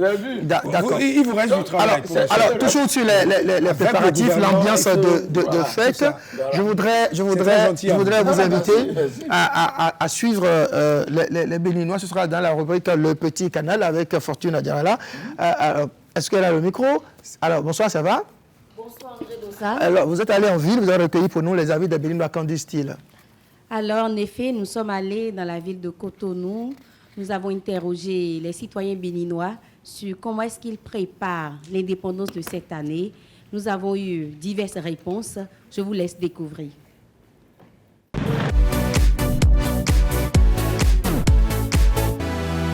Votre pays fait fêter une fête, une grande fête. En circulation, on ne sent pas. Voilà les motos qui circulent sans drapeau. Avant, les voitures plaçaient des drapeaux. Et puis on voit, tous les motos, on voit les drapeaux du Bénin. Maintenant, le pays est calme, on ne voit rien, on ne sent même pas qu'il y a la fête. Bon. Et c'est dû à quoi selon vous? Bon, ça c'est la galère qui crée tout ça. Il n'y a pas de l'argent dans le pays. Le drapeau c'est à 100 francs. Voilà que toi tu n'as pas de l'argent pour manger et c'est les 100 francs seul qui est dans ta poche. Tu vas prendre les 100 francs pour payer le drapeau. Le drapeau qui va te donner à manger. En tant que citoyen, nous, on ne prend pas une part active à cela, mais c'est toujours un plaisir de savoir quand même que notre pays est passé d'une période de dépendance à une période d'indépendance. Donc on se sent quand même fier de célébrer chaque année cette fête de l'indépendance de notre cher et beau pays, le Bénin. La fête de l'indépendance de cette année tombe dans une période de sobriété où presque toutes les couches sociales du pays crient à la cherté de la vie. Et donc on peut même le constater déjà à travers les grandes villes du pays, à Bomé-Calavi, Cotonou, où même la fête se déroulera, que ça se passe dans une certaine sobriété. Mais on peut noter par endroits ou à des carrefours stratégiques, la ville est peinte aux couleurs nationales. Le chef de l'État il a belle lune de Cotonou avec des statues, des monuments impeccables. Et lorsqu'il a pris la reine de 2016, il a dit que le 1er octobre 2016, on va fêter dans sobriété. Alors maintenant, le chef de l'État a changé l'aspect. Et je pense que si c'est ça, on doit accompagner le chef de l'État avec ce qu'il est en train de faire pour la tête du Bénin. Moi, particulièrement, j'ai en train de s'apprêter pour accueillir le 1er août 2022. Moi, en tant que citoyen, on est à 62 ans. Et par rapport à ce que je connais un peu de l'histoire politique de notre pays, et par rapport aux événements qu'on a connus, je vois qu'il y a encore un plus en apporte par rapport aux préparatifs. Et surtout, l'accent mis sur notre ville Cotonou, mais le souhait aurait été justement que cette vision-là puisse concerner l'ensemble des départements, les villes principales des différents départements. Et c'est cela aussi la vision nationaliste de notre pays. Depuis l'avènement de la pandémie de Covid-19, les Béninois ont quand même perdu la culture de la célébration de la fête de l'indépendance. Et aujourd'hui, la morosité qui sévit dans pratiquement les ménages fait en sorte que plus d'un sont quand même démotivés par la fête. Et en tant que jeune, on doit se demander, 62 ans après l'indépendance, est-ce que nous sommes réellement un pays indépendant? La présente fête doit préoccuper notamment les jeunes. Parce qu'on finit, il n'y a pas d'emploi, il n'y a pas un point d'issue favorable pour les jeunes et autres. Donc ça doit nous interpeller comparativement aux politiques. Parce que quand on le veut pas, les politiques, eux, ils sont bien assis, ils mangent à leur faim, comparativement aux jeunes. On entend les choses qui se passent à l'étranger. Hein. Et chez nous, il n'y a pas de ce genre de choses. Donc rendons grâce à Dieu que tout va bien. Sinon, on ne peut pas avoir plus de luxe et de bien que ça. Les préparatifs en famille, comme d'habitude, on va marcher, aller prendre des coques et ça, tout va bien. Pour fêter l'indépendance, oui.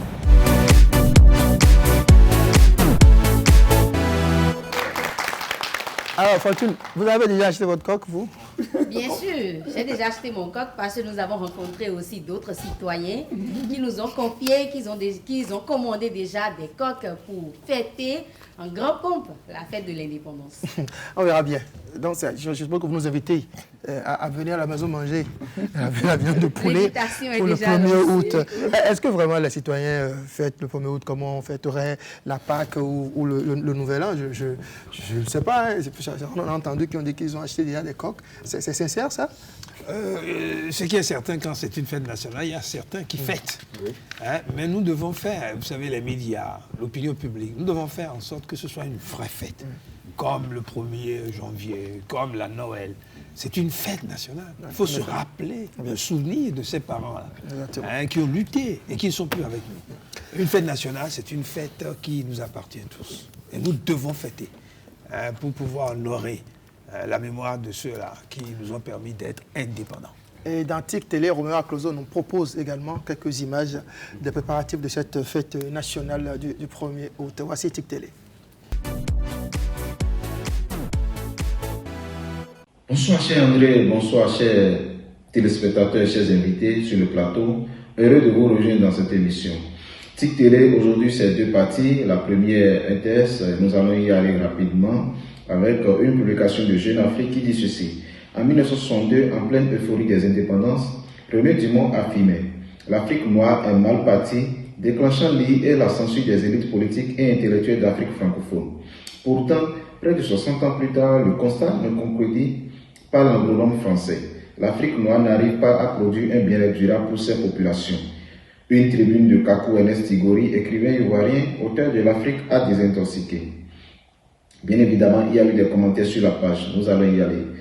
Tchèque dit, il y a des pays d'Afrique noire qui sont en bonne voie, mais sa Côte d'Ivoire est sinistre et tribaliste n'en fait pas partie.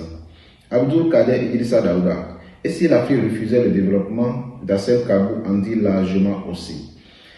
Jean-Éric Vert, démographie incontrôlée, l'Afrique va dans le mur. Kokjo, Alec pompiers pyromanes en vue. Ceux-là même qui ont mis en place, font des guerres pour maintenir la France-Afrique et sa monnaie, viennent faire des leçons de bonne gouvernance. Pourquoi ce grand agronome ne va pas interroger son pays, ses dirigeants qui continuent d'appauvrir l'Afrique? C'est comme si il s'enfonçait une carotte dans le cul et qu'ils viennent s'étonner que son ventre grogne et continue à grogner. Fils Gore, Ce n'est pas toute l'Afrique noire, mais c'est l'Afrique francophone. Quand on brisera la France-Afrique, vous verrez le résultat. Et à Serge Abraham de lui répondre, absurdité c'est terre. Prendre Facebook pour un défouloir à frustrer n'a rien de rationnel. Soyez vos obsessions de francophone qui se dédouanent de ses propres responsabilités par des alibis et faites une thérapie avec un bon signe pour avoir des chances d'accéder un jour à des critères rationnels. Augustin Abou, c'est par la tête que le poisson pourrit, jamais par la queue, disent les Bantous. Si l'Afrique noire est mal partie, c'est parce que nous n'avons eu que des charlots plus enclins à la profondeur de leur poche qu'au bien-être du peuple à la tête de nos États. Maïga Boubakari, l'Occident est en partie responsable de ce retard-là. Eh bien, c'est sur ce commentaire de M. Maïga que nous allons arrêter la première partie et passer aux vidéos TikTok.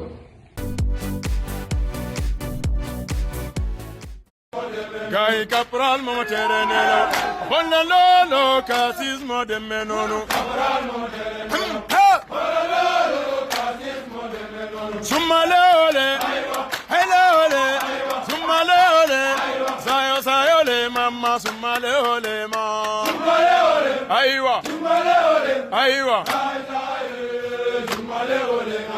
Ils ont libéré, hey libéré, ils ont libéré, hey libéré, ils ont libéré.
Sur ce plateau, on va passer à autre chose. On va recevoir maintenant les invités du Grand Canal. Ils sont au nombre de 2.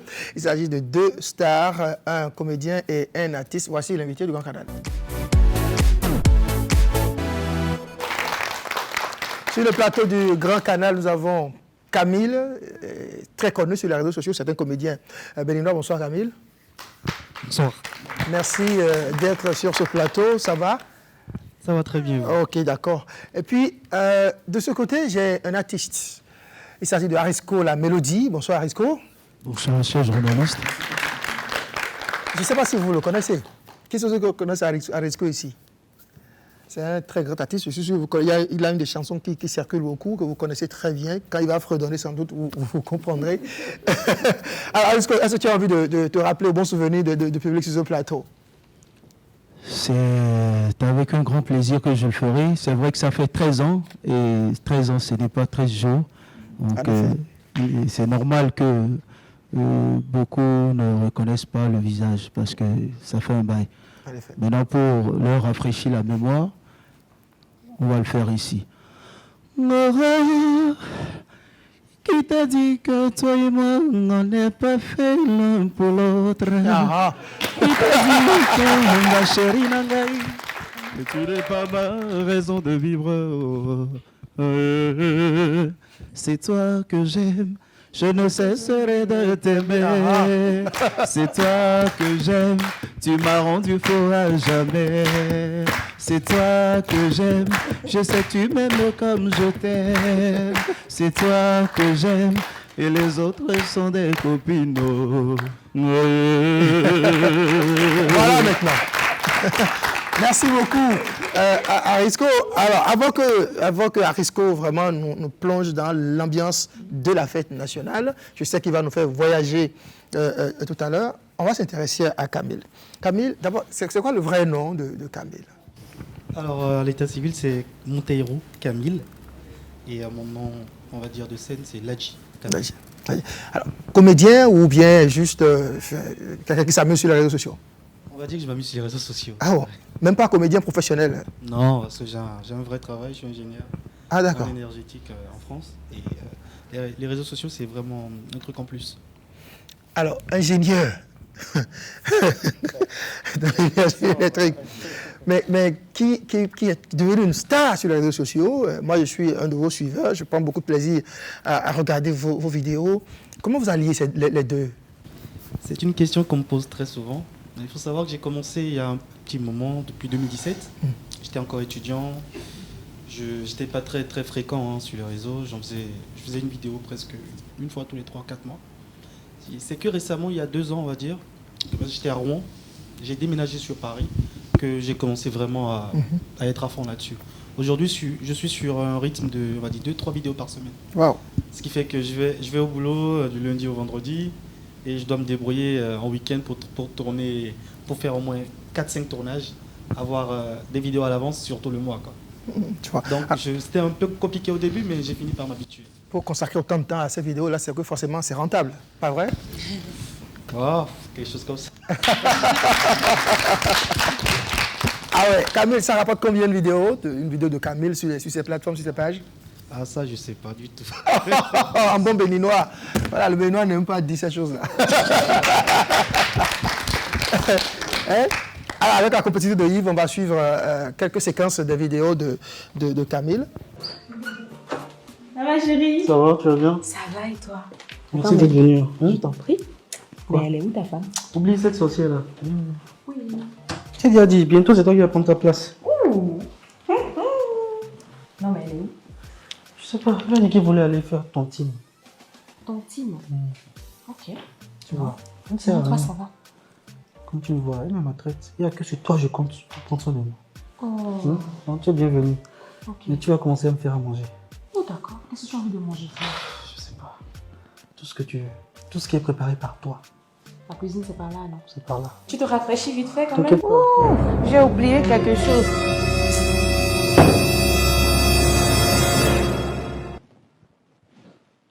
Mao.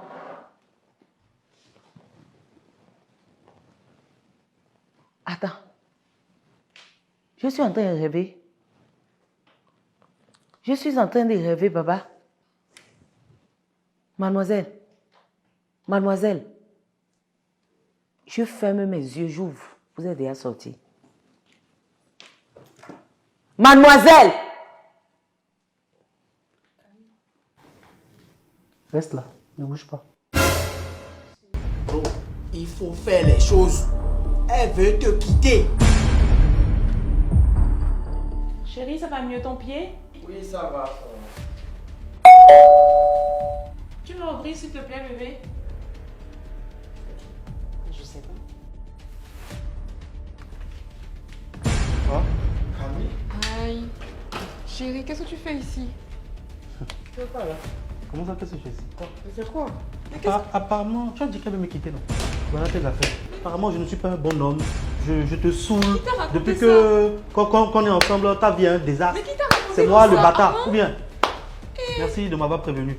Est-ce que tu m'as dit non?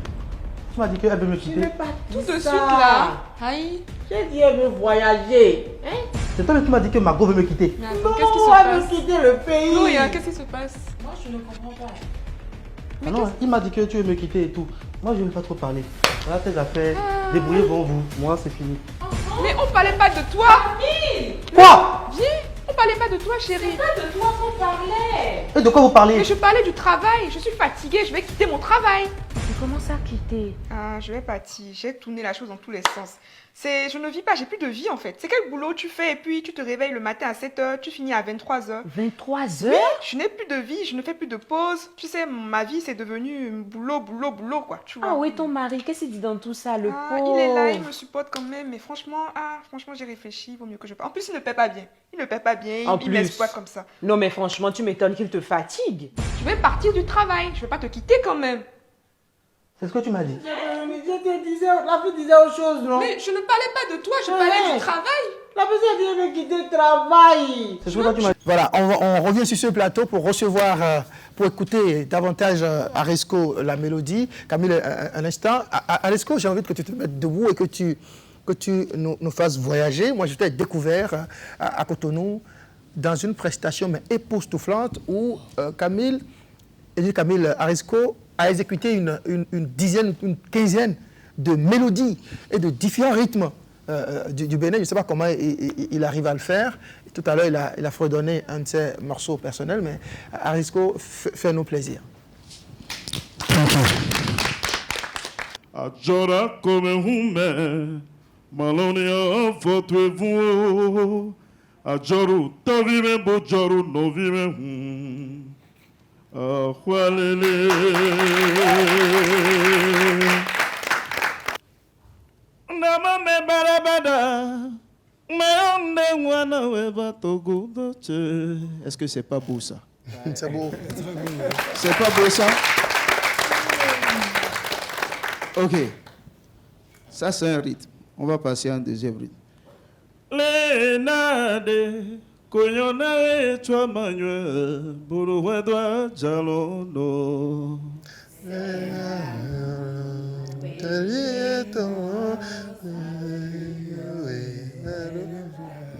Nade koyona we chwa manwe buru wedwa jalono.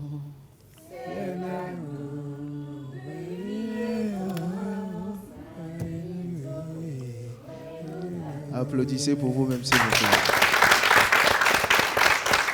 Ok. On va aller à Porto. Quand je fais wait my friend, vous me faites yes man. Wait my friend? Yes man. Dame Zogbeya. Ma deme. Ok. Yele wa jakwido ajoja tare wa jogbe ni bo kwanjo ye. Yeri gbo koro wu. Wow. Ajoja tare wa jogbe ni bo kwanjo ye. Yeni mende ihu mere pe ye hu mero ruye hundoga. Jamende ihu mende ye hu. Applaudissez pour vous. On continue de voyager, n'est-ce pas? Olemenio. Oh. Ligea. Mazinha. Ok. Chonjole tunye mende.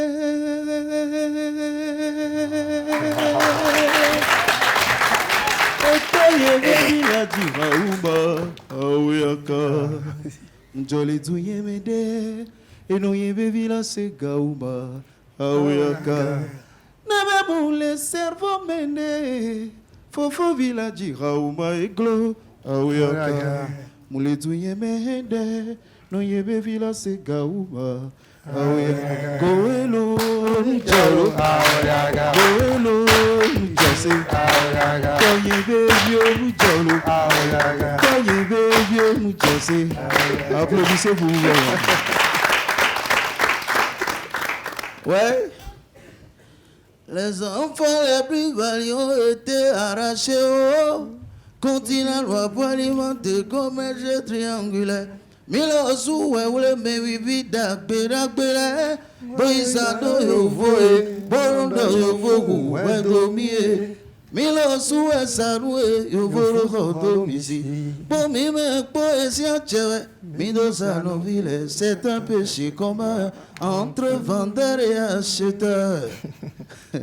Mais où est la matona et la houma et l'idou? Mais laissez pas me. Ok. Awanda benu mia klunu beru tarana nudiwe. Nume kigono beru tarana nudiwe. Azito tete tole, azito tole. Ajeta gabora nunio kulunu beru tarana nudiwe. Awanda benu mia kigono beru tarana nudiwe. Azito tete tole, azito tole.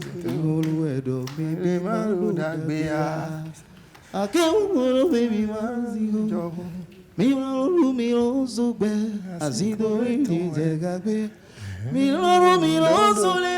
Azito e kosa ezu. Arikira la kiri boto. Ewe zobo dobole. Maybe hallelujah. Chobonu leblanu na lewazu. Aviye. Chonu leblanu na lewazu. Aviye. Alogotorawa.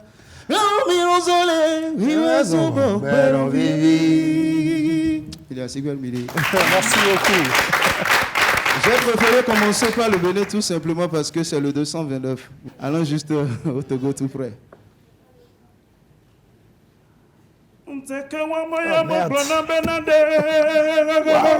Je me tuer.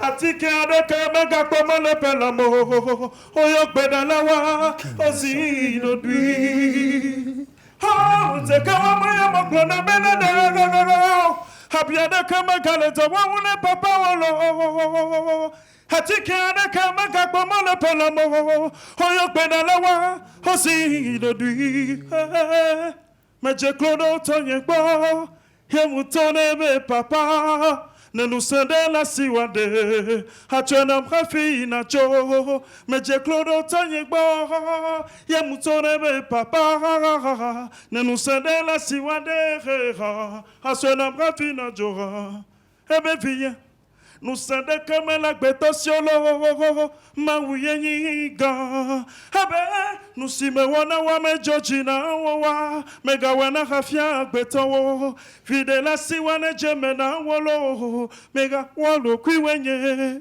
Bref, fako no fako mega jivuena me adekero no fako tout le monde fako no fako mega jivuena me adekero no fako fako no fako mega jivuena me adekero no fako.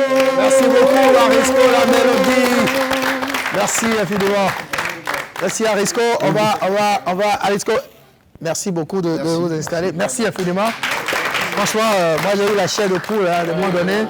C'est vraiment émouvant. Merci pour tout ce que tu fais. Arisco, dites-nous quelles sont vos actualités. À quand un prochain album peut-être? Quels sont vos projets? Oui, il y a des singles qui se préparent. Je crois que d'ici peu, même dans le mois d'août, ça va se savoir. Ça va se savoir. Et puis, comme d'habitude, on va essayer de lancer la promo et voir ce que ça va donner, naturellement. D'accord. En tout cas, nous, on sera là toujours pour vous accompagner. Merci et je vous promets déjà que vous allez bientôt nous revenir sur ce plateau pour beaucoup plus d'ambiance, beaucoup plus d'émotion. Ce sera un plaisir. Camille, on va finir notre entretien. Ingénieur, comédien, star sur les réseaux sociaux, qui ne veut pas nous dire combien ça lui rapporte ses vidéos. Moi, j'en ai une petite idée, parce que j'ai mené mon enquête. J'ai appris que ça rapporte même plus que le salaire d'ingénieur. Info ou Intos? Voilà, il a répondu. Alors, on sait que peut-être vous le faites pour vous amuser surtout, etc. Mais y a-t-il des projets dans le cinéma, par exemple? Bien entendu, moi, si vous regardez bien mes vidéos, vous verrez que c'est des vidéos très scénarisées. Ouais. Ce qui fait que remarqué. Dans un futur proche, j'aimerais vraiment pouvoir faire un film. Un vrai film d'une heure 45 minutes au moins, ce qui me permettra de vraiment explorer tout mon potentiel en fait. Oui. Parce que je pense que j'ai beaucoup d'idées à mettre en œuvre. Et c'est un film que j'aimerais beaucoup réaliser ici. C'est pour cela que je fais beaucoup d'allers-retours. Je rentre presque tous les 4 mois. Oui, vous retournez beaucoup au Bénin aussi. D'ailleurs, je souffle aux téléspectateurs que vous venez de l'aéroport où vous étiez en plein tournage. J'étais en plein tournage à l'aéroport tout à l'heure. Et donc, c'est un peu ça, en fait. Le cadre béninois est beaucoup plus propice, on va dire, pour mes vidéos qu'être en Europe. En Europe, c'est très commun. Vous voyez, les vidéos qu'on fait en Europe sont très... Voilà, quoi, c'est pareil. Alors, contrairement à vous, moi, je connais des influenceurs béninois qui produisent leurs vidéos en Occident. Vous le faites beaucoup plus au pays. Est-ce que c'est un choix, c'est un positionnement que vous avez voulu pour marquer la différence? C'est un choix, évidemment. Et vous verrez aussi que dans mes vidéos, je suis toujours habillé en traditionnel. Vous voyez, je suis toujours habillé en traditionnel parce que c'est ma manière à moi de de représenter mon pays, on va dire. Affirmer votre identité. Et voilà. Donc, je crois qu'on devrait être fier d'être béninois, fier de... Partout où je suis, même quand je suis invité dans des grandes représentations en Europe, partout. Justement, vous êtes sollicité pour des projets de tournage, de participer à des, à des spectacles, par exemple? Pardon? Vous êtes sollicité pour des spectacles? Des spectacles, oui, mais moi, j'accepte pas souvent parce que je ne me vois pas encore faire du stand-up, du grand public, des trucs comme ça. C'est pas mon truc pour l'instant. D'accord. Pour l'instant, je préfère me consacrer à ce que je sais faire le mieux. En plus, les réseaux sociaux vous offrent vraiment une plateforme un large panel, pour vous amuser et tout en donnant du plaisir à ceux qui vous suivent. Exactement. D'accord. Alors, qu'est-ce que vous tournez en ce moment? Vous avez quitté l'aéroport. C'est quoi le projet? Donnez-nous avant vous. On le verra sur vos réseaux sociaux. Oui, vous le verrez. D'accord. Vous allez tourner dans l'avion. Ça, on n'a pas besoin d'être au Bénin pour le faire. Il y a des avions en Occident. Merci beaucoup, Camille. Merci à vous. Revenez assez souvent nous voir, sauf si vous avez envie de nous gratifier d'une blague. Non, c'est pas sur comment. Ah oui, puisqu'il n'est pas un comédien. Merci beaucoup. Ça fut un plaisir. Merci.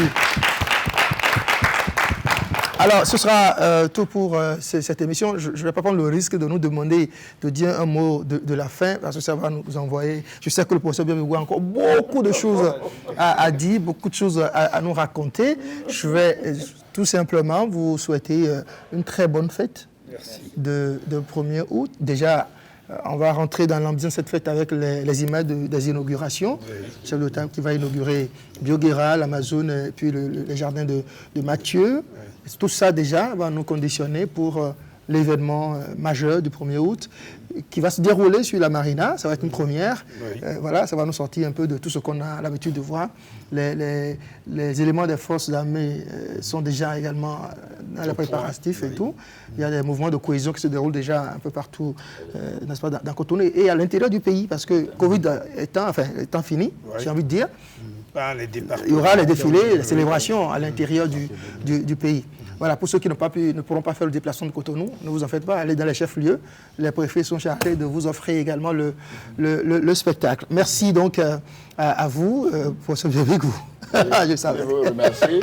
Oui. Tout ce que j'ai un seul souhait, c'est demander à chaque Béninoise et à chaque Béninois de se considérer non seulement maillon, je dis chaque Béninoise, chaque Béninois, comme maillon d'une grande chaîne qui est le Bénin. Et sur cette base, que chaque Béninois se dise s'il doit avoir un maillon faible, que ça ne soit pas son maillon à elle ou à lui, et contribuer à l'opérationnalisation de notre rêve commun, qui est notre devise fraternité, justice, travail. Merci beaucoup. Merci pour cette belle conclusion, professeur Biabegou. Merci, Constant Agbedinoukou. Merci. Je voudrais demander, avec ta permission, au professeur, il ne faut pas que ça reste en l'état.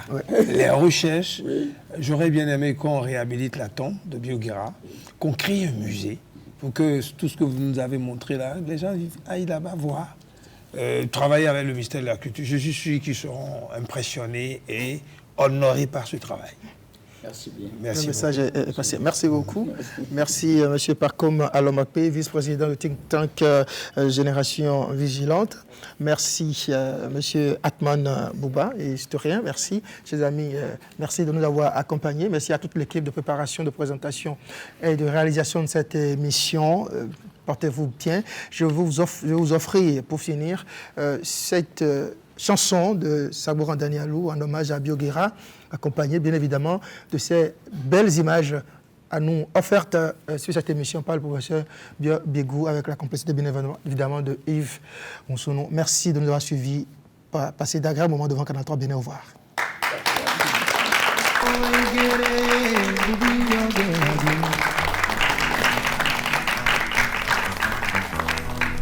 Sokurugaya kubiyo gerabe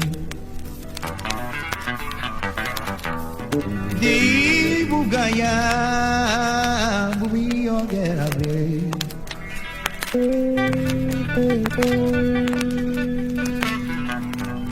Tabuguna bubiyo geraya Munafiki bara bubi yongera go. Munafiki bara bubi yongera go. Munafiki bara bubi yongera go. Kokoro, kokoro, kokoro sari bara bubi yongera go. Bio geraba sikaduma nikila. Bio geraba sikaduma nikila.